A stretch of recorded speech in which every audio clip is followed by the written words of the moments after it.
이 농경 문화의 특징 중에 하나가 다신 구조를 형성할 수밖에 없어요. 신이 많아요.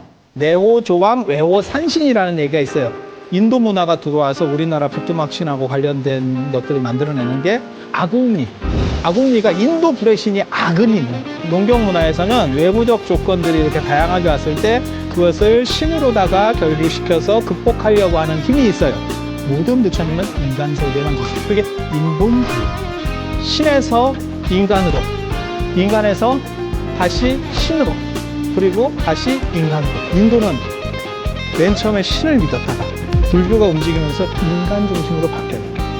동아시아 전통에 기독교보다도 훨씬 강력하게 신을 믿던 시대입니다. 그 놀라운 이야기 뭔지 알 것 같아요.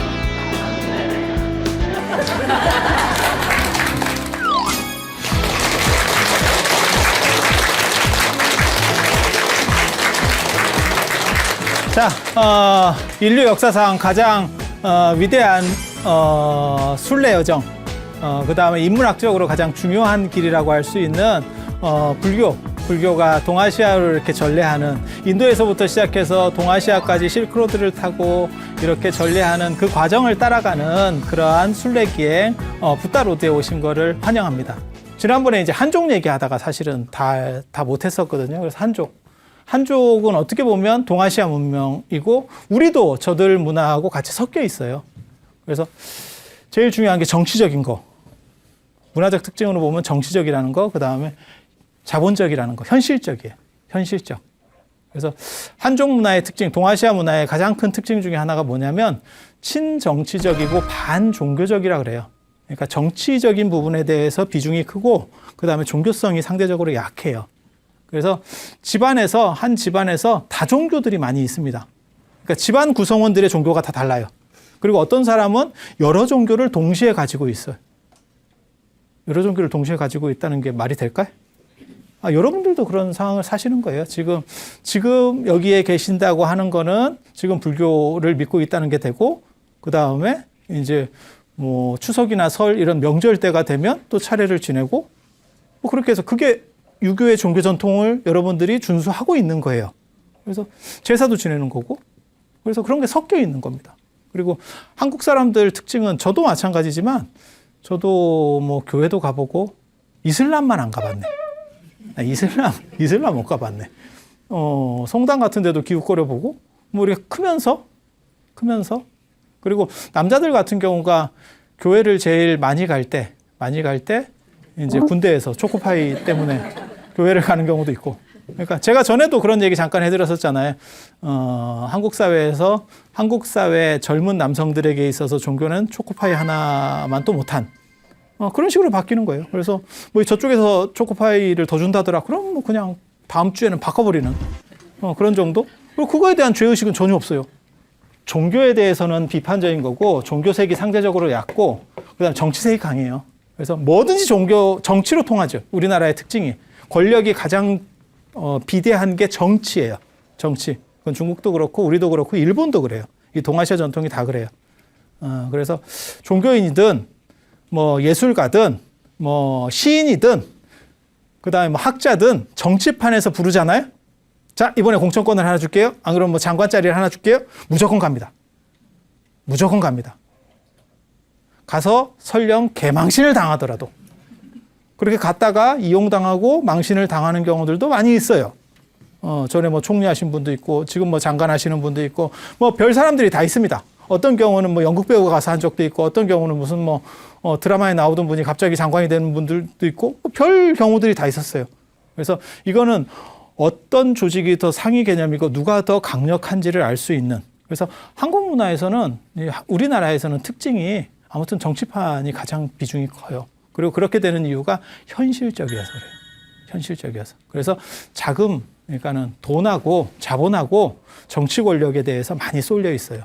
그리고 뭐 사후 세계라든지, 안 그러면 종교라든지, 이런 뭐 정신적인 공부, 뭐 이런 부분에 대해서는 크게 관심이 없습니다. 그래서 제가 그런 얘기 하거든요. 사찰에서도 이제 기부금 영수증 같은 걸 끊어주는데, 과연 이 나라 종교 전통에 기부가 있냐? 라는 얘기를 제가 하거든요. 왜? 다 대가성이에요. 다 대가성. 뭐 축원을 올렸어. 뭐 기도를 올렸어. 그 기도를 올려서 그분의 가족의 이름을 불러준 대가성이에요. 그래서 전부 그게 상쇄되는 구조지 그냥 내는 건 없어요. 그러니까 뭐 불사를 해. 불사해도 거기다 다 이름 써주거든. 그게 다 이름값이에요. 이름값.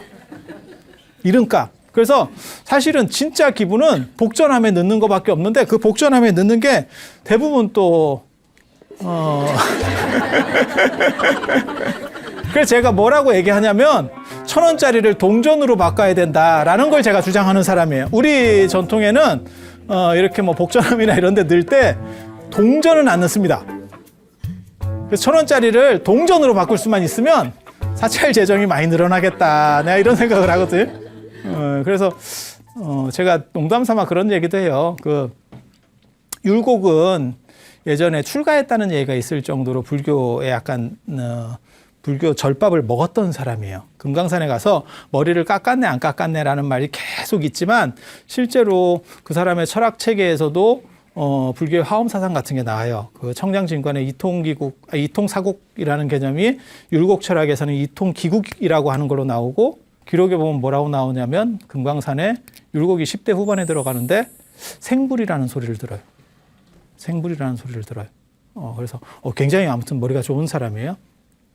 그래서 율곡은 불교하고 약간 관련이 있는데 퇴계는 불교를 굉장히 싫어했어요. 퇴계는 불교를 굉장히 싫어했어요. 그런데 그래서 이제 그 업보로 지금은 부처님 앞에 계속 이렇게 오는 게 퇴계지. 퇴계 이렇게. 그래서 부처님 전문 불전 전문 화폐가 퇴계예요. 절에 가면 아예 화폐 교환기가 있는 데도 있고 아니 이게 복전함에 돈을 넣으려고 지갑을 꺼내다가 어이구 이게 이러면서 밖으로 가요. 밖으로 가요. 그러니까 꼭 퇴계를 넣어야겠다라고 하는 아주 이 강력한 이러한 불교를 비판했던 사람에게 뭔가 한 방 매겨야겠다라고 하는 간절함이 있는 거야. 근데 그거밖에 기부금이 아니야, 사실은. 그래서 퇴계를 다 합쳐봐야 기부금이 거의 얼마 없어요. 그게 뭐냐면 자본주의적이고 물질적인 거예요. 그러니까 뭔가 대가성이 있어야 되는. 그러니까 뭐 사후세계에 뭔가가 되고 그다음에 정신적인 게 뭔가 바뀌고 이런 거보다도 현재 앞에서 물질이라고 하는 부분. 그게 중국 문화의 특징이에요. 동아시아 문화의 특징입니다. 그래서 정치적인 거하고 그다음에 현실적인 거. 그래서 제가 그런 얘기 하는데 동아시아가 자본주의에서 성공할 수 있었던 게 사실은 이런 사고, 현실적인 사고, 그다음에 돈에 대한 사고가 있었기 때문에 단기간에 유럽에서 수백 년 동안 진행됐었던 것들이 동아시아에선 굉장히 빨리 이루어질 수 있었다. 이런 얘기들을 하고는 합니다. 그래서 그게 꼭 단점이다라고만 얘기하는 게 아니에요. 문화의 특질이 있다라고 얘기를 하는 거예요. 그리고 이런 것들은 무엇이 옳고 무엇이 그르다라는 개념이 아니에요. 전부 수평적인 개념이에요. 아, 얘네는 이렇게 살고 얘네는 이렇게 살았어. 라고 하는 거지, 누구는 우월하고 누구는 하열하고 이런 식으로 보는 거는 아닙니다. 그래서 우리 문화의 특징이에요. 그래서 정치적인 거, 그 다음에 경제적인 거, 그 다음에 유교 문화에 입각한 가족주의라고 하는 게 있어요. 가족주의. 그래서 그 가족주의 전통이 강력하기 때문에 한 집안의 종교가 달라도 종교 분쟁은 없습니다. 특별하지 않으면. 외부인이 들어오면 상황이 달라져요. 그 외부인은 누굴까요? 그치. 외부인이 들어오면. 성씨가 다른 사람이 들어오면 충돌이 생기지, 그냥 집안 같은 성씨끼리는 충돌이 거의 안 생깁니다. 종교가 달라도 그걸 타치하지 않아요. 그래서 제가 예전에 그런 얘기를 해드렸는데, 지금은 이제 뭐 좀 됐지만, 예전에 그 이명박 대통령이 대통령 하셨을 때 있잖아요. 벌써 좀 많이 된 얘기죠, 그죠? 벌써 대통령이 그 뒤로도 몇 번 이렇게 바뀌었으니까. 그때 고소영 내각이라고 그랬었어요. 고소영 내각. 기억하시는지 모르겠는데, 유교와 관련해서 사면이라고 하는 게 있어요. 사면. 그게 혈연지연 학연입니다. 혈연지연 학연. 뭐 다 들어보신 얘기예요. 그래서 그분이 고려대를 나와서 고려대 출신들을 이렇게 쓰게 되는 거죠. 혈연이라고 하는 거야. 뭐 이거는 굉장히 강하죠. 뭐 따로 설명 안 해도. 그래서 어떤 범죄 사실이 벌어졌을 때 가족의 진술은 진술로 채택이 안 되죠. 뭐 자식이 뭘 어떻게 했어요? 알리바이를 부모가 변증해 주는 거는 법적으로 아무 그게 없죠. 그리고 그런 상황에서 부모가 거짓을 해도 큰 범죄 형성이 안 됩니다. 그게 나중에 걸렸다고 하더라도. 왜? 우리 입장에서는 그렇게 하라고 하는 게 전통적으로 어떻게 관습적으로 용인이 된 거예요. 그래서 법적으로 딱 잘라내기가 어려운 거예요. 그렇잖아요. 그래서 혈연이라고 하는 아주 강력한 게 있는 거고. 그래서 이런 게 이제 유교적 문화예요. 유교적 문화. 그래서 동아시아는 아직도 저런 부분들이 있는 거고. 그래서 제가 그런 얘기도 해드리는데, 동아시아 전통에서, 지금은, 유교가 많이 이렇게 후퇴를 했어도 아직까지도 우리가 사고방식에서 가장 큰 비중을 차지하고 있는 게 사실 유교적 전통이에요. 그래서 상명하복적인 거, 그 다음에 윗사람을 어떻게 대할 것인가, 그 다음에 효라고 하는 개념. 그래서 제가 그런 얘기도 하는데, 젊은 사람들이 이렇게 얘기할 때도 보면, 그러니까는 젊은 대학생들 이렇게 서로 얘기할 때도 보면, 남자하고 여자하고 막 이렇게 섞어서 얘기를 하거든요. 근데 남학생이 얘기할 때 여학생들이 말을 잘 끊습니다. 그러니까 끊는다는 게 뭐냐면 좀 조용해서 들어주는 게 있어요. 여자가 얘기할 때는 여자들이 말을 안 끊어요. 그래서 유교적인 이러한 관점들이 사실은 현대도 한국 사회를 움직이는 가장 큰 흐름 중에 하나예요. 우리 인식 배경에서. 그래서 제가 그런 얘기 하는데, 부처님 오신 날은 1년에 하루고, 크리스마스는 거의 한 달을 해 먹어요. CF나 뭐 TV부터 해서 뭐 계속 이렇게 한 달을 해 먹어. 그렇지만 그런데도 불구하고 유교적인 명절인 설이나 추석에 크리스마스는 상대가 안 된다. 한 달 다 합쳐도. 그래서 설이나 추석이 되면 뭐 민족 대이동 뭐 이렇게 하고 물가 안정 대책, 그 다음에 상여금을 주냐 안 주냐 이것까지 정부에서 다 관리를 하죠. 그래서 지금도 유교 문화가 상당히 남아 있는 거고, 여러분이 어떻게 보면 그 유교 문화에서 스트레스를 많이 받고 있는 거죠. 제사 뭐 이런 부분들, 이걸 어떻게 처리하면 좋을까에 대한 것들, 지금도, 그러니까 유교는 아직도 문화적으로 현재 존재하는 거고, 우리의 생각의 틀을 상당 부분 그 유교적으로 짜고 있는 거예요. 짜고 있는 거예요. 그런 정도 생각하시면 돼. 이게 중국적인 어떤 특징 중에 하나예요. 그래서 이 셈족들은 어떤 유일신 전통, 그 다음에 이쪽은 약간 합리성. 합리성이 꼭 옳은 건 아닙니다. 합리성이라고 하니까 합리성은 굉장히 좋은 것 같다라고 하지만 실제로 그렇지 않아요. 어때요? 여러분은 합리적으로 사십니까? 초코파이 선전할 때 보면 굉장히 놀랍지 않아? 정이잖아요. 우리는 합리성보다 정으로 산다니까? 진짜예요. 진짜예요. 여러분 자녀분하고, 그 다음에 남의 자식하고, 진짜, 똑같이 실력으로 뭐 취직되고 이러길 바라세요? 그렇게 다 안 돼요. 그래도 내 자식이 뭔가를 어떻게 되고, 그 다음에 내가 좀 많이 본 사람들, 뭐 이런 틀이라고 하는 게 존재한다니까요. 그래서 합리성하고는 약간 다릅니다. 이게 동아시아의, 어떻게 보면 정예문화고, 이거는 또 다른 보존 가치가 있고 굉장히 뛰어난, 그래서 한국 사람들이 친화력이 상당히 좋아요. 지난 시간에 이 얘기를 했었어요. 유럽 같은 경우는 인간에서 시작해서 헬레니즘에서 시작해서 헤브라이즘 신중심으로 한번 갔다가 이게 중세, 그 다음에 르네상스, 그리고 이게 현대까지, 현대 세계를 장악하고 있는 게 사실은 이 흐름이죠. 이 흐름. 그 다음에 인도 같은 경우는 좀 달라요. 인도는 원래 신을 믿고 있었고, 물론 여기도 더 옛날로 거슬러 올라가면 신을 믿어요. 근데 이 신이 약간 합리성을 가지고 있었다는 거지, 모든 인류는 다 옛날로 거슬러 올라가면 절대 신을 믿고 있어요. 그래서 이쪽 같은 경우는 부처님 나오시기 전에 바라문교 얘네들이 신을 믿고 있었고, 그 다음에 불교가 나오면서 인간 중심적인 걸로 바뀌고, 근데 이분들은 뭘 선택하냐면 다시 기원전후가 되면 신중심으로 바꿔가요. 그래서 한 700년대 이 정도 되면 거의 다 지금도 힌두교가 압도적인 힘을 가지고 있죠. 그리고 힌두교는 우리가 생각할 때는 굉장히 좀, 저희 뭐 소나 숭배하고 강물에 가서 목욕이나 하고 있고, 저게 뭐 하는 종교인가 싶지만 상당히 강력합니다.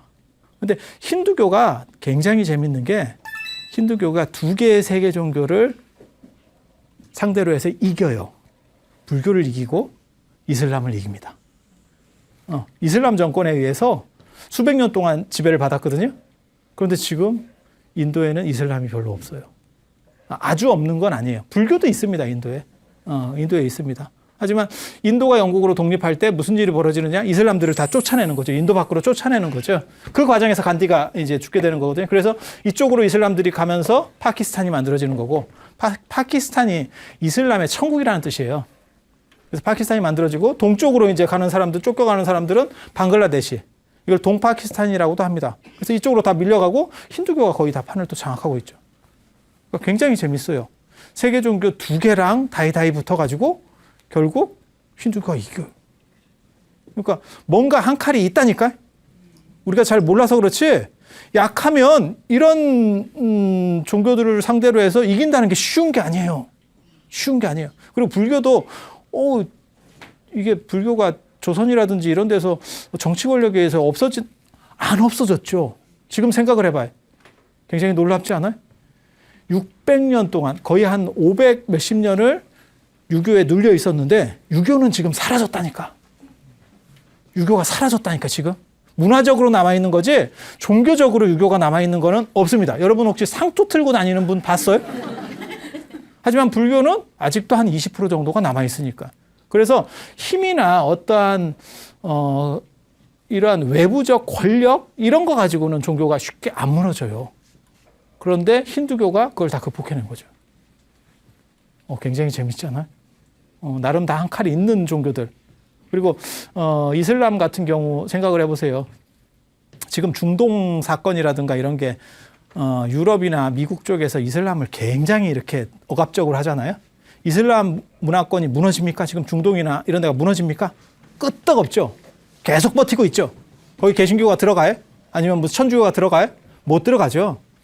스페인 가보셨으면 아시겠지만 거기에 이슬람이 거기까지 있었죠. 불과 몇백 년 전까지만 해도 거기 있었죠. 그게 아람브라 궁전이잖아요. 그죠? 너무 멋있지 않아요?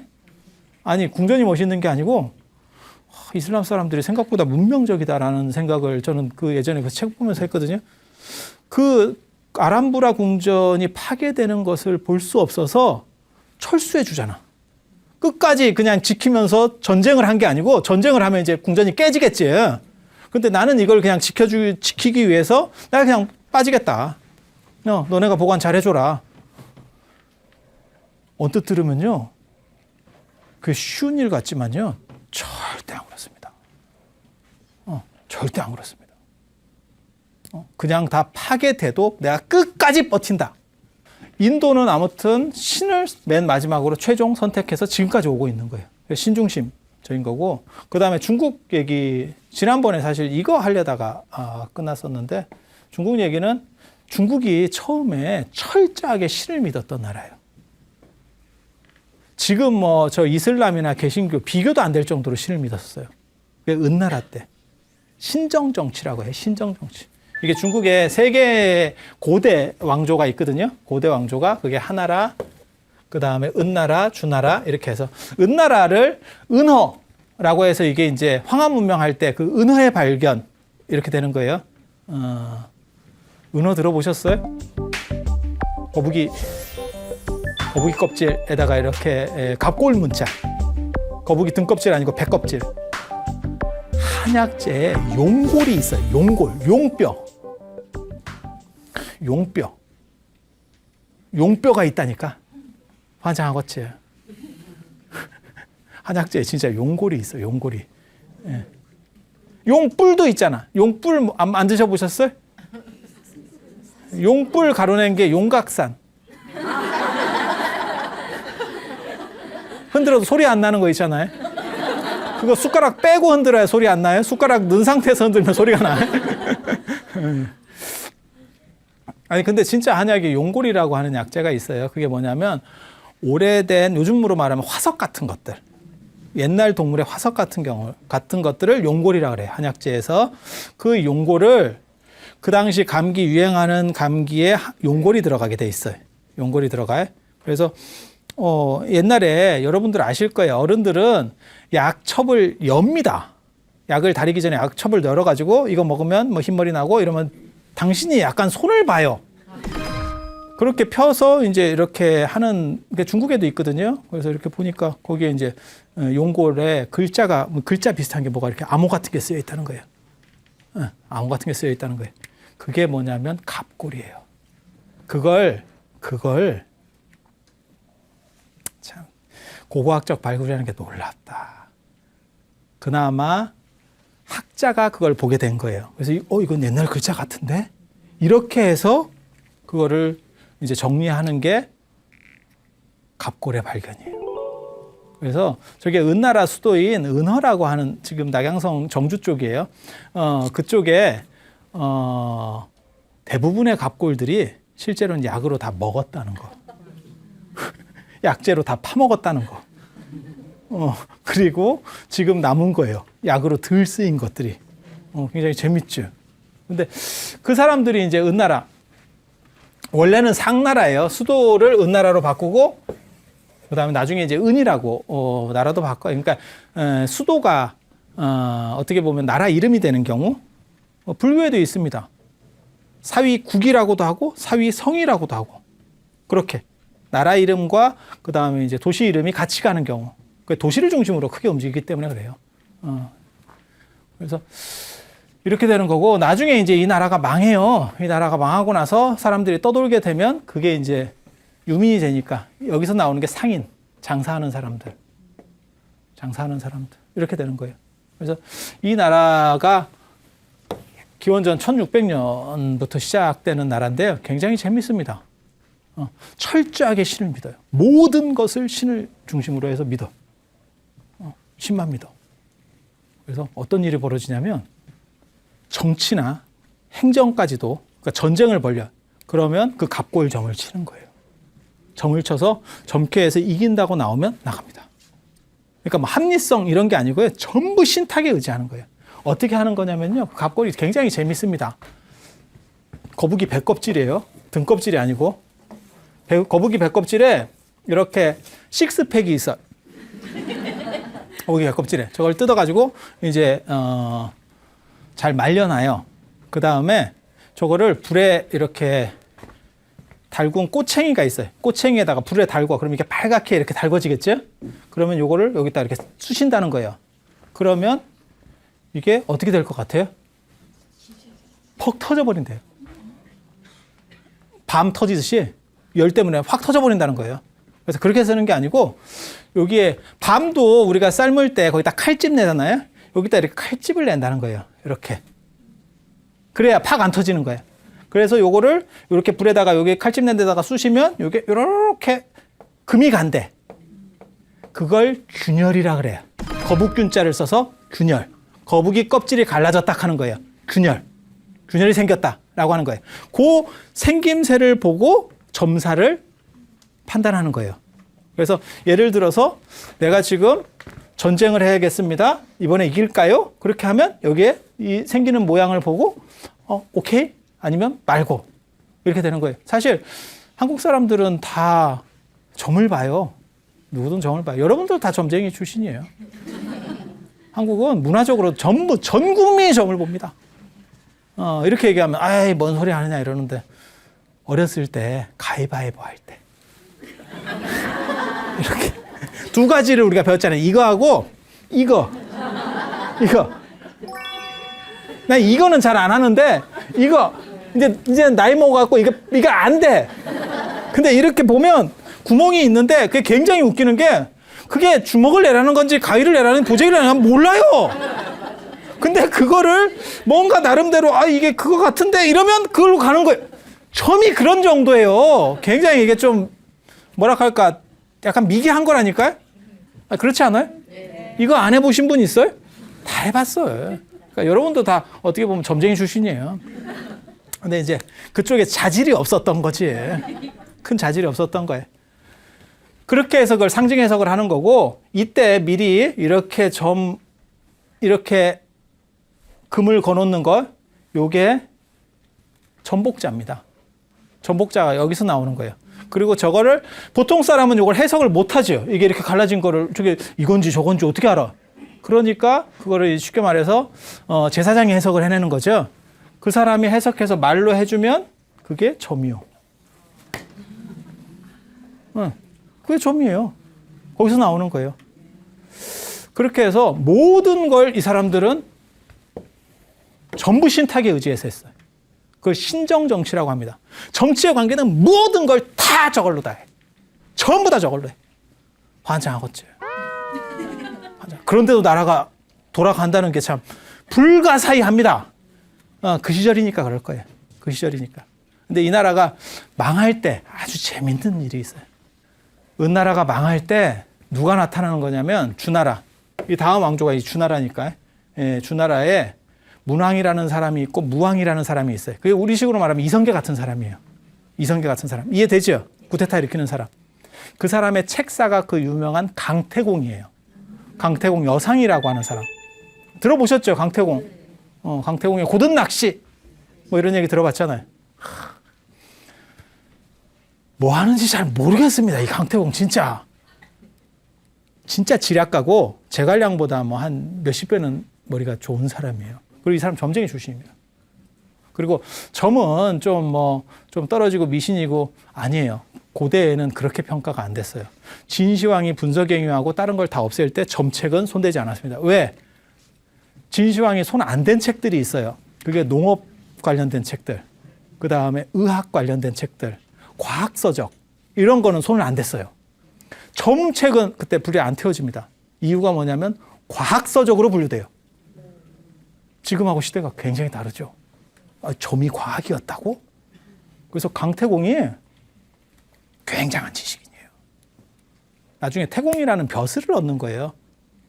강자라고 하는 사람이고 이름이 성이 강씨고 태공이라고 하는 벼슬을 얻는 거예요. 그래서 강태공 이렇게 붙는 거예요. 놀라운 건 뭐냐면 72세까지 낚시질만 하고 있다는 거예요. 그러니까 고급 지식인에다가 공부를 많이 했어요. 공부를 많이 했어.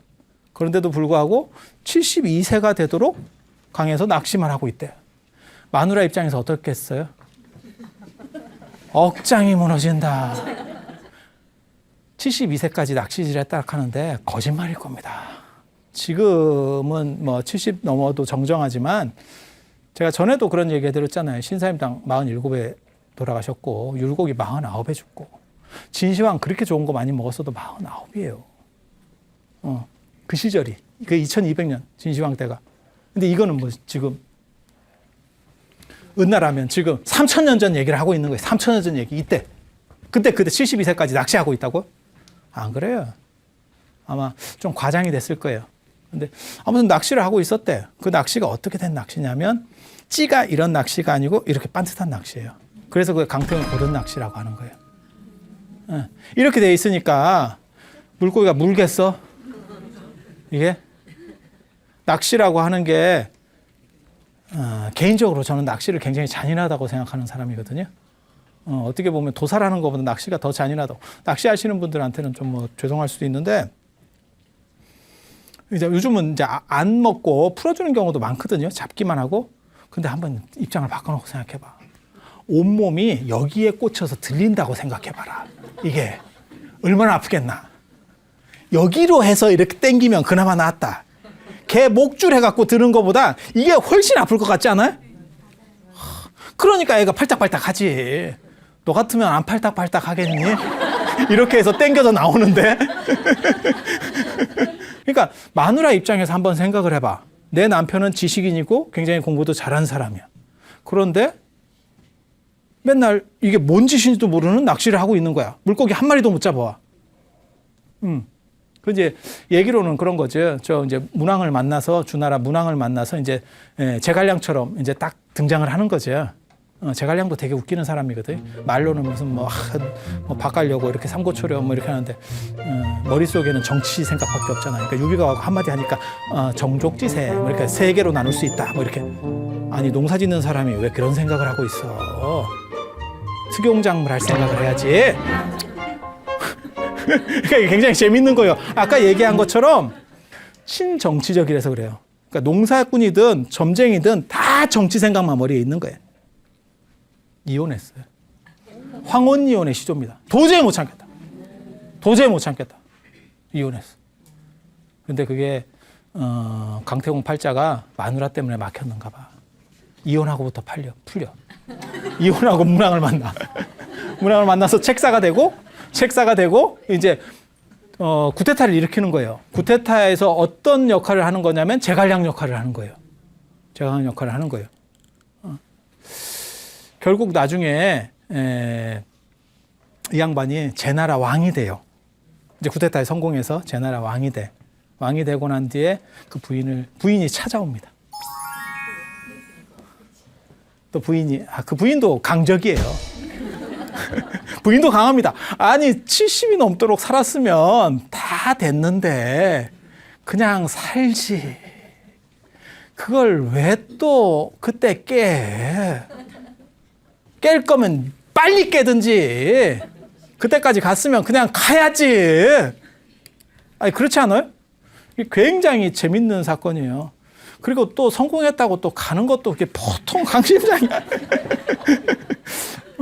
그래서 갔더니 이제 강태공, 그 유명한 얘기예요. 여러분 다 한 번씩 들어보셨던 얘기인데 그게 강태공 사건인지를 여러분이 모르시는 거예요.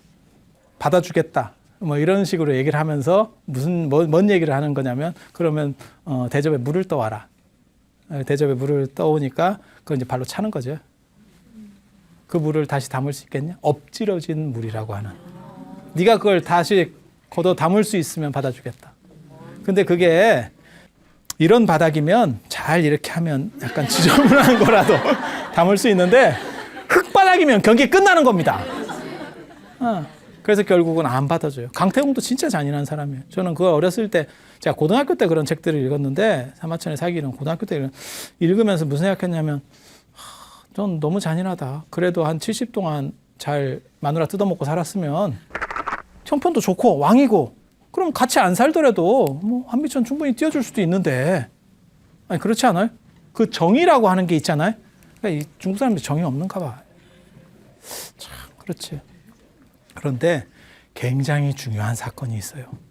이게 왜 지금 이 얘기를 갑자기 하냐면 사실은 이렇게 신을 믿고 있었던 이 상황에서 인간으로 바뀌게 되는 얘기를 해주는 거예요. 그때 이 사람들이 믿고 있었던 신이 재예요. 옥황상제 할 때 그 재. 옥황상제라고 하는 표현은 송나라 때 나오는 거고 저 때는 그냥 상제예요. 상제. 그 다음에 그 상제로부터 위임을 받은 지상의 대리권자를 하제라 그래요. 그래서 황제라는 말 나오기 전에 제라 그랬었어요. 그다음 주나라 때는 그걸 천자라고 써요. 주나라 때는 하느님 이름이 천이에요. 천. 은나라 때는 제. 하나라 때도 하느님 이름이 천이에요. 이게 우리가 하느님이 보고 와서 우리나라 만세할 때 이거예요, 사실은.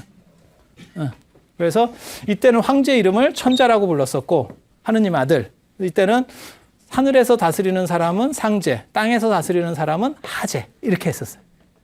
그렇게 해서 이 은나라하고 주나라의 역성혁명 때 어떤 일이 벌어지냐면 그때 진짜 진기한 사건이에요. 진기한 사건.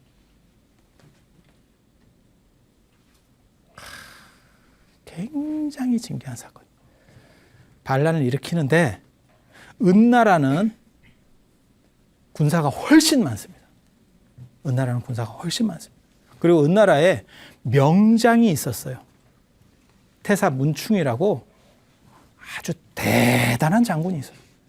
대단한 장군이 있어요. 군사도 훨씬 많아. 그런데 주나라가 서쪽에서부터 은나라를 치고 들어가는 거예요. 반란을 일으켜서. 그런데 반란군을 모집해서 시작하자마자 무슨 사건이 벌어지냐면 대장기가 꺾였대. 바람이 샥 불어가지고 대장기가 꺾였대. 불길하지 않아요? 지금 군사도 저쪽에 훨씬 많고 저쪽도 센 장군이 있어.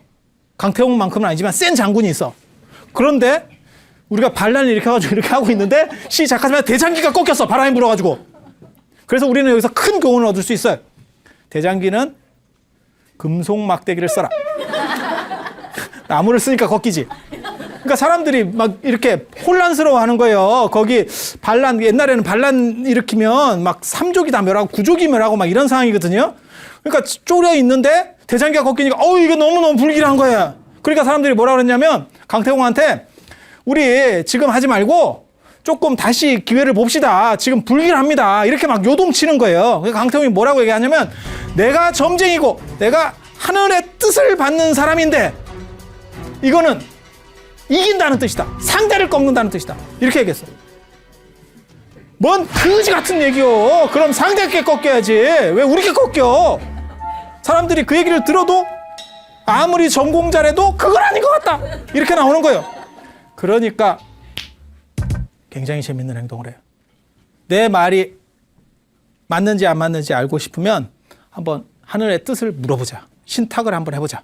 그러면서 뭐라 그러냐면 동전 100개를 동시에 던져서 전부 안면이 나오면 그거는 우리가 이기는 거다. 내 말이 맞는 거다. 하나라도 뒤집어지면 취소하고 전부 다 집으로 돌아가자. 동전 100개를 던져서 동시에 던져서 그게 전부 안면이 나올 확률 존재는 하지만 현실적으로 있을 수 없는 확률이요. 그거는 그냥 계산상으로만 있는 확률이라니까. 뭐하고 똑같은 거냐면 원숭이를 컴퓨터 자판 앞에 놨을 때 원숭이가 아무렇게나 쳤는데 햄릿을 칠 확률도 있다니까. 공부를 전혀 못하는 놈이 수능에 가가지고 만점을 맞을 찍어서 만점도 나올 확률이 있어요. 확률은 있어. 현실은 없어. 현실은 없어. 아니 그렇지 않아요? 똑같은 거예요. 그러니까 모두가 아무도 안 믿은 거지. 그 상황에서 그러니까 사람들이 그 정도면 충분합니다. 그러니까 또 동전을 준비해 놨어요. 동전을 쫙 던지는데 전부 한 명이 나왔더라고요. 그러니까 옛날 동전은 또 구멍이 뚫렸거든. 아니, 그런 동전 아니에요. 우리처럼 생각하는 그런 동전 아니에요. 이게 도끼같이 생긴 그런 동전인데 구멍이 뚫렸거든. 그러니까는 이게 타짜예요. 타짜. 동전에 손대지 마라. 동전에 손대지 마라. 거기 구멍 뚫린 데다가 전부 못 박아라. 못 박아라. 모든 사람들이 모든 군사가 볼 수 있도록 못을 박아라. 다 이렇게. 그래서 수도로 치고 들어가요.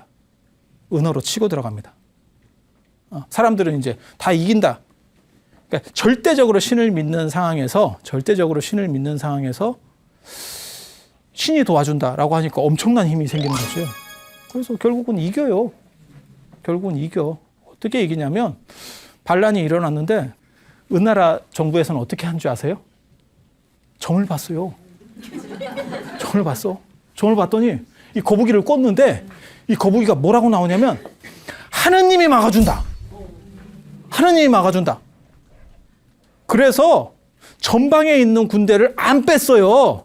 중국은 예로부터 이 북방의 유목민들이 아주 위험해요. 그게 만리장성을 쌓는 이유거든요. 얘네 때문에 훈련 잘 된 부대들은 전부 전방에 나가 있었다. 우리도 마찬가지예요. 지금 38선의 군대들이 다 가 있는 거예요. 후방에서 반란이 일어났으면 전방에 있는 군대를 빼서 후방으로 막아야 되는 거예요. 그게 상식이잖아요. 그런데 대장군한테도 연락도 안 하고 하느님이 막아주는데 굳이 군대를 왜 빼느냐라고 한 거예요. 그러니까 신을 너무너무 절대적으로 믿은 거지. 말 같지도 않은 얘기예요. 신이 막아줬을까? 경기 끝났어요. 신은 무책임해. 신은 무책임해. 그리고 나서 결국 수도가 장악되고 대장군이 내려와요. 태사문충이 내려와요. 군대를 가지고 내려와요. 그런데 황제가 죽은, 쉽게 말해서 임금이 죽은 상황에서 통솔할 수가 없었어요. 그래서 결국 강태공한테 집니다. 그 사람이. 그래서 이 문충이라고 하는 사람은 졌는데도 불구하고 명장으로 남는 사람이에요. 계백 같은 사람이라고 보시면 되니까 굉장히 대단한 사람이에요. 그런데도 통솔할 수 없어서 결국 은나라가 망하게 됩니다. 그리고 나서 주나라가 들어서는데 나중에 강태공이 다시 글로 돌아가요. 그러면서 그 동전을 까보라고 합니다. 앞뒤가 똑같은 동전. 강태공은 첫 판부터 장난질을 한 거예요. 이게 뭘 얘기하는 거냐면 신을 절대적으로 믿고 있었던 은나라 사람들, 강태공은 자기가 점쟁이고 신관이에요. 어떻게 보면 신관. 그런데 벌써 안 믿고 있는 거죠. 안 믿고 있는 거죠. 그게 은나라에서 주나라로 바뀌게 되는 이유예요. 사건이, 역사가. 이때 중국 사람들은 엄청난 교훈을 얻는 거예요. 아, 신이라는 게 뻥커구나. 신이라는 게 별게 없구나 라는 생각을 한번 하게 돼요. 큰 교훈이지. 왜? 신 믿었다가 나라가 끝나버린 거예요. 그래서 그때 한번 하고 춘추전국 시대가 되면 그때는 박 터지게 나라들이 쪼개서 전쟁하던 상황이에요. 그때 신을 믿으면 그 나라가 이기나? 신을 믿는 게 아니고 인간의 이성을 끌어올려서 계략을 써야 되지. 어떻게 하면 저놈을 믿게 하고 뒤통수를 깔까 하는 나라가 이기는 거예요. 윤리도 없고 도덕도 없고 무조건 비열하든지 간에 어떻게 해서든지. 전쟁은 비열한 거예요. 전쟁은 정의로운 게 아닙니다. 전쟁은 정의로운 게 아니에요. 그렇게 한 놈들이 오히려 커지고 있는 거예요. 그러니까 춘추전국 시대가 되면 무슨 일이 벌어지느냐? 동주가 춘추전국 시대예요. 무슨 일이 벌어지냐면 신에 대한 생각이 사라져요. 그래서 신을 인격적으로 보는 게 아니고 원리적으로 봐요. 그래서 이 천이라고 하는 글자가 이게 원래는 신을 나타내는 글자예요. 신을 나타내는 글자. 그래서 세 가지로 쓰여요. 천이라는 글자가 세 가지로 쓰여요. 하나는 진짜 신, 인격적인 신, 기독교의 신처럼. 지금도 우리가 그걸 써요. 그런 표현을 써요. 그게 언제 쓰냐면 하늘이 무심타. 어떤 억울한 일을 당했을 때 하늘이 무심타. 그건 인격적이라는 얘기예요. 그 다음에 또 하나는 어떤 식으로 쓰는 거냐면 원리, 천리. 천리. 원리라고 하는 의미로 써요. 하늘의 법칙, 어떤 자연의 법칙, 진리 이런 의미로 써요. 저 원리를 규명하는 게 나중에 성리학, 리를 규명하는 학문이 되는 거예요. 그리고 또 하나의 의미는 뭐냐면 그냥 하늘, 파란 하늘, 자연 이런 의미로 쓰여요. 그래서 중국이라고 하는 나라는 이때 강태공 때 한번 C급하고 그 다음에 춘추전국 시대 때 완전히 인간으로. 그러니까 신이라고 하는 개념이 없는 거예요. 그래서 인간 중심적인 거고. 그러니까 봐봐. 춘추 시대가 시작되는 게 770년이거든요. 기원전 770년. 그러면 지금부터 2500년 전에 벌써 2500년, 2600년, 2700년 전에 중국에는 신에 대한 절대성이 사라져요. 절대성이 사라지면 현실에서 어떤 게 가장 강력할까? 신이라고 하는 건 종교성이거든요. 종교성이 사라지면 어느 게 가장 강력할까? 정치죠. 그 다음에 두 번째 강력한 건 뭐죠? 자본, 돈. 그래서 동아시아 문화 같은 경우는 사실 정치하고 자본. 이렇게 흘러가는 거예요. 이렇게 흘러가는 거예요. 그래서 이 세 개의 큰 흐름, 문명이 어떻게 가는 거냐면 유럽은 인간에서 신, 신에서 다시 인간. 그 다음에 인도 같은 경우는 신에서 인간, 인간에서 신. 중국은 우리가 속해 있는 동아시아 문화는 신에서 시작했다가 인간으로 가고 인간에서 인간적인 부분으로 내려온 게 벌써 한 2500년 정도는 계속 인간 중심적이에요. 그래서 전에도 제가 그런 얘기 해드렸잖아요. 동아시아 사람들은 신을 절대적으로 믿지 않기 때문에 뭐라고 얘기하냐면 잘 되면 내 탓, 잘못되면 조상 탓. 그리고 상식적인 거 한 가지만 가르쳐드리면 여러분이 제사나 이런 거 지낼 때 힘들어 하시는데 그걸 누가 만든 거냐면 이 은나라 때 단경이라고 하는 임금이 지금 동아시아 전통에 있는 이 조상 숭배라고 하는 문화를 만들어내요. 그래서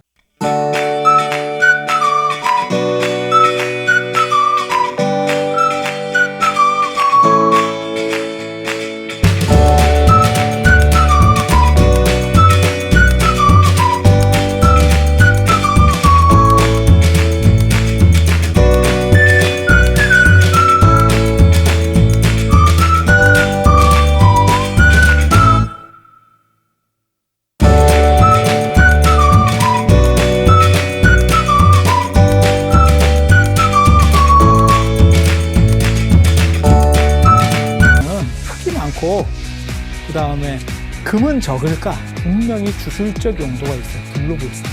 실제로 실생활에서 쓰이는 건 있잖아요. 쇠가 훨씬 좋습니다. 금을 가지고 싶으면 깊이 팔아. 그러면 저기에는 금이 지천이다. 철기가 만들어진 뒤에 오늘날 장미칼이 만들어지는 데까지 진짜 많은 시간이 가는 거죠. 그래서 농기구가 바뀌면 어떤 일이 벌어져요? 농사가 점점 잘 되게 되겠죠. 그러면 잉여 농산물이 생깁니다. 자본이 몰리면 사람들이 계몽이 되고 자꾸 신분제에 대해서 의심을 하기 시작해요.